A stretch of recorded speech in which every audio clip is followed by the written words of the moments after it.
एक दिन शाम का समय, प्रदोष का दिन, प्रदोष काल, भगवान देव अधिदेव महादेव माँ जगत जननी पार्वती जी के साथ में भ्रमण कर। देखिए, अगर प्रदोष का व्रत नहीं कर सकते, प्रदोष के दिन आप व्रत नहीं कर सकते, मान लो आपसे भूखा नहीं रहा जाए,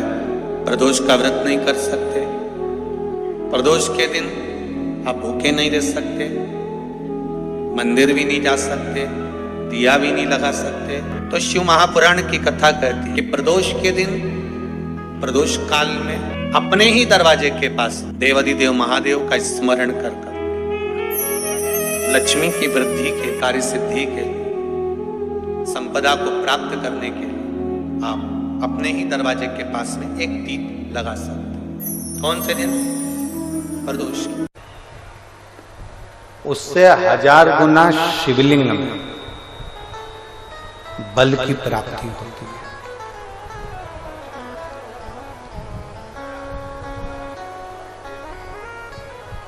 प्रदोष के दिन यदि आपको कहीं से शमी पत्र मिल जाए, प्रदोष के दिन यदि कहीं से आपको शमी पत्र मिल जाए और प्रदोष काल में, प्रदोष का जो समय होता है, शाम का जो समय होता है प्रदोष काल, 4 प्रदोष 5 प्रदोष आप कर देखिएगा कि आपका कोई काम है, कोई नौकरी के लिए आप अप्लाई कर रहे हैं, कोई समस्या बड़ी विकट आ गई है, कोई तकलीफ, बड़ा गला पकड़ रहा है बेटा, कोई तकलीफ विकट आ गई है, कोई समस्या विकट आ गई है, प्रदोष के प्रदोष काल में अगर एक शमी पत्र भी आप घर के शिवलिंग को, अब ये करने के लिए आपको मंदिर के शिवलिंग नहीं जाना, अपने घर में जो शिवलिंग, चाहे वो स्फटिक का हो, पारद का हो, कंकर शंकर का हो, लकड़ी का हो, जो शिवलिंग तुम्हारे घर में, कांच का हो, चाहे वो नर्मदा के कंकर का हो, नर्मदेश्वर हो, पाषाण का हो, जो शिवलिंग, चांदी का हो, सोने का हो, तांबे का हो, पीतल का हो, जो शिवलिंग तुम्हारे,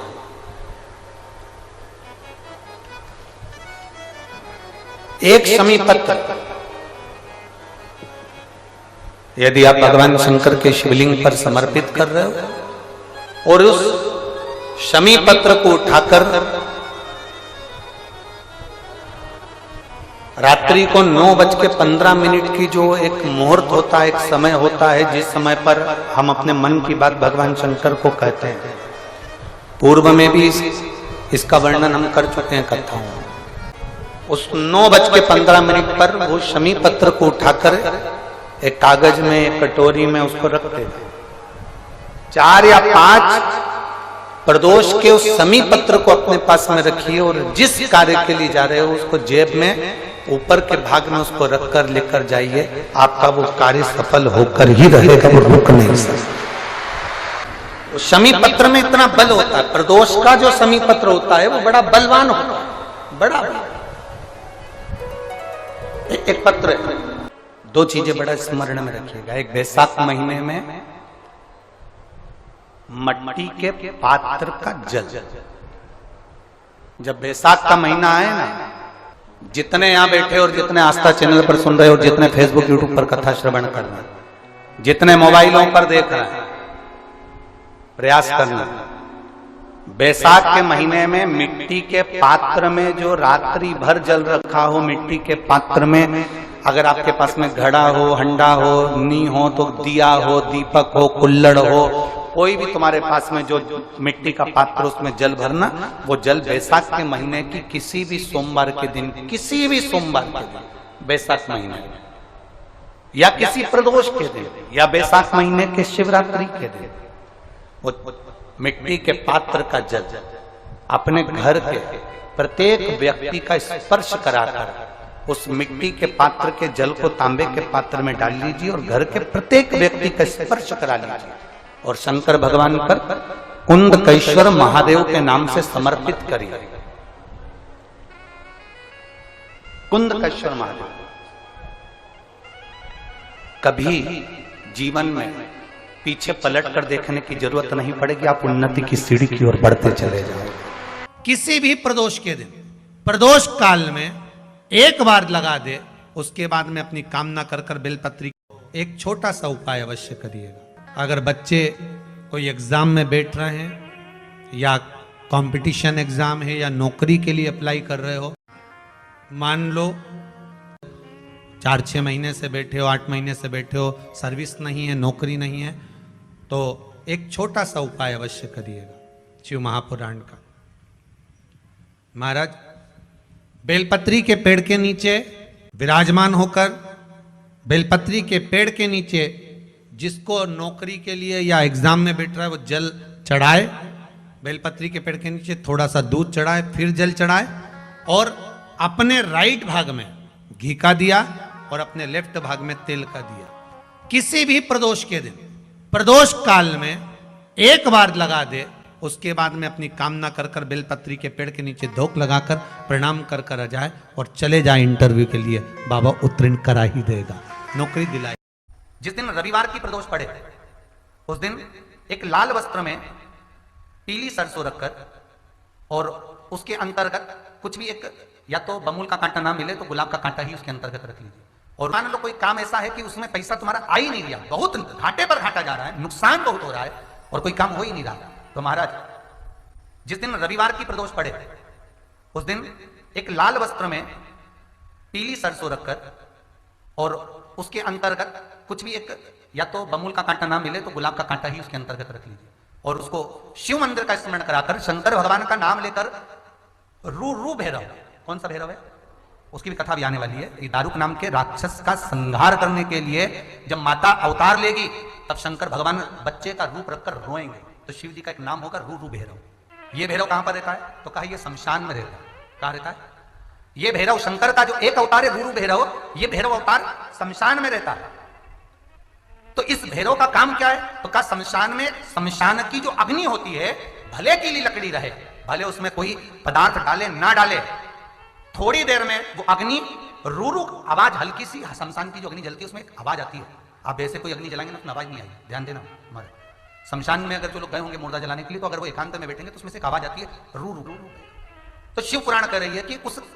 सरसों को, कांटे को रू भैरव का नाम लेकर जिस व्यापार जो नहीं चल रहा है, दुकान जो नहीं चल रही है, उस दुकान के सामने, उस व्यापार के सम्मुख में उसको जला दिया जाता है। ये करा जाता है रवि प्रदोष के दिन। महाराज कौन से प्रदोष? रवि प्रदोष के, जो सुख का भान कराती है, व्यापार की उन्नति के लिए, समृद्धि के लिए, लक्ष्मी के लिए इसका प्रयोग किया जाता है। तो यहां पर दारुक नाम का जो असुर है, दारुक नाम का जो राक्षस है, उसका एक ही कहना है कि मैं मरूं, मना नहीं है ब्रह्मदेव पर, वो मरने का। नंदी का एक पांव जो ऊपर होता है, आप लोग दर्शन करे होंगे शंकर जी के मंदिर में नंदी के, तो नंदी का एक पांव उठा हुआ होता है, एक पांव नीचे की ओर होता है। हड्डी से जुड़ा हुआ रोग, नेत्रों से जुड़ा हुआ, मस्तिष्क से जुड़ा हुआ कोई रोग रहता है तो एक नीले कलर का फूल आता है हमारा, उस फूल में हल्दी डालकर गुरुवार का प्रदोष पड़ने पर जो नंदी के पांव के पास समर्पित कर देता है महाराज, उसका रोग धीरे धीरे समाप्त होने लगता है। लिंग पुराण कहती है कि नंदीश्वर भगवान के सामने जो पुष्प समर्पित करा जाता है उसको, ये तो लिखा था स्कंद पुराण और शिव पुराण। लिंग पुराण कहती है जो फूल आपने समर्पित करा उसको लाकर पानी की बाल्टी में डालकर आप स्नान भी कर सकते हो, उससे भी हड्डी के जितने रोग होते हैं उसमें आराम लगने लगता है। जैसे कहीं शरीर नहीं चल रहा, हाथ झुन्न पड़ रहा है, हाथ काम नहीं कर रहा, हाथ में झुंझुनी आ रही है, कंपन आ रहा है, जैसे मान लो कोई काम, चाहे वो शनिचरी प्रदोष हो, चाहे रविवार की हो, सोमवार की हो, मंगल की हो, बुधवार की हो, गुरुवार की हो, शुक्रवार की हो, शनिवार की हो, कोई भी वार की हो, प्रदोष, प्रदोष काल में शाम का समय सूर्य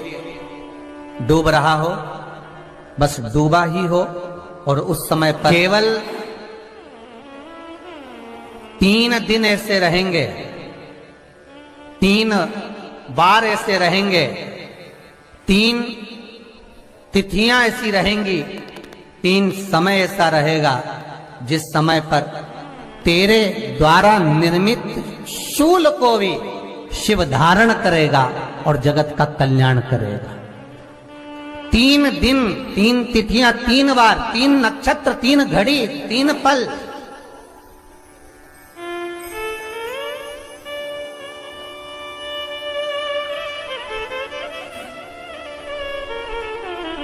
जिसमें बाबा शूल भी धारण करते हैं, और शूल अकेले धारण नहीं करते महाराज। जो धतूरा होता है ना, दर्शन करें धतूरे के, कांटे कांटे सा होता है धतूरा, तो वो धतूरे के साथ में बाबा शूल धारण करते हैं, बेलपत्री के शूल को। ये बहुत बहुत आनंदमय कथा है महाराज जी। जिसके जीवन में हमेशा कांटे ही मिले हैं। बेटी बड़ी हुई तो घर में मायके में दुख देखा, और मायके से गई ससुराल में तो ससुराल में दुख देखा। ससुराल में भी दुख देखने के बाद में भी पति को बहुत कुछ काम खुलवाया, बहुत धंधे खुलवाए, नौकरी लगवाई, पर वो पति बार बार छोड़ कर आ गया, बार बार तकलीफ भोग रहा है, बार बार कष्ट भोग रहा है। फिर थोड़े दिन काम करता है, थोड़े दिन छूट जाता है, फिर व्यापार में बढ़ता है, फिर छूट जाता है, फिर कोई दुकान खुलवाई, थोड़े दिन अच्छी चली, फिर वापस वहीं घर पर आकर बैठ गया। अर्थात उसके जीवन में वो शूलता चल रही है। तो बाबा देवाधिदेव महादेव कहते हैं, ये 3 घड़ी, 3 पल, 3 नक्षत्र, 3 समय, 3 दिन में जो शूल मुझे समर्पित करता है, उसके जीवन से मैं शूल हटा देता हूं। वो 3 दिन लिखे स्कंद पुराण।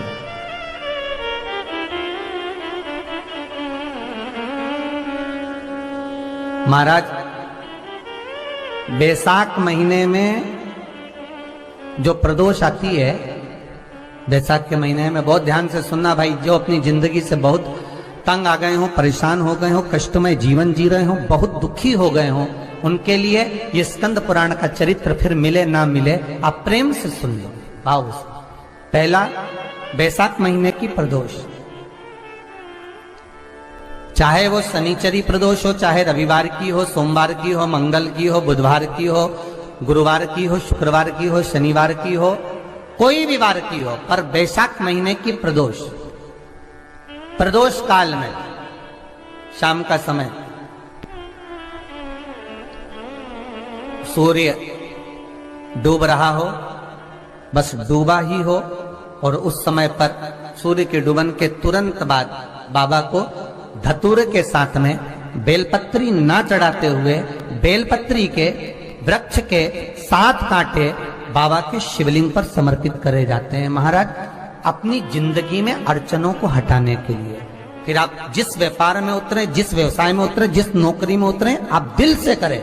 आपको तरक्की मिलेगी। आप हार नहीं सकते, नीचे नहीं आ सकते, उन्नति पर ही चढ़ेंगे। एक वैशाख मास की प्रदोष। दूसरा, शिवरात्रि के दिन मध्याह्न का समय महाराज, जो बड़ी शिवरात्रि होती है माघ की, बड़ी शिवरात्रि के अंतर्गत मध्याह्न का समय, दोपहर के ठीक 12 बजे, चाहे फिर वो कोई भी दिन हो महाराज, शिवरात्रि जिस दिन पड़ रही हो,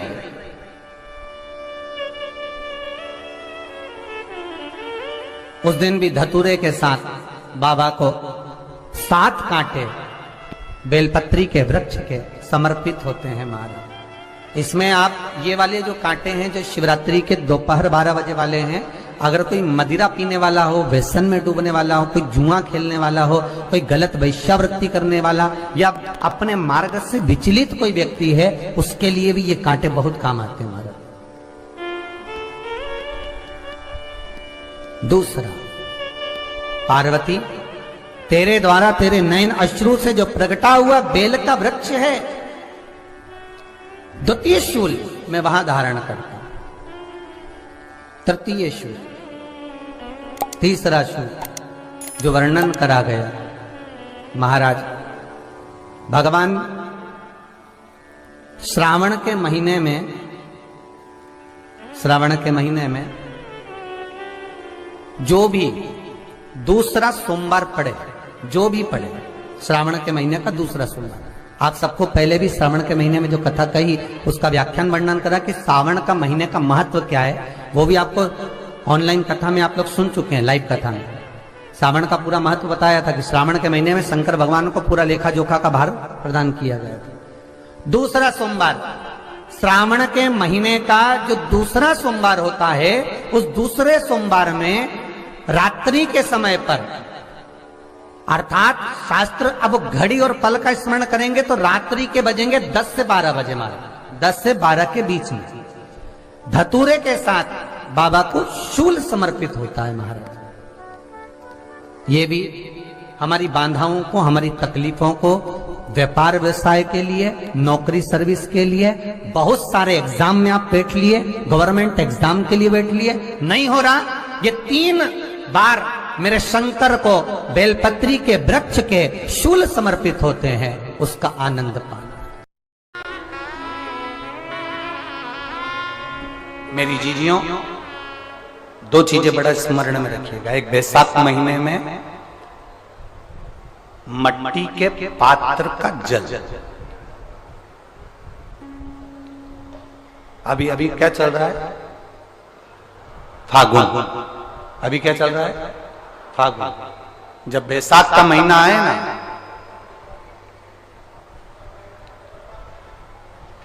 जितने यहां बैठे और जितने आस्था चैनल पर सुन रहे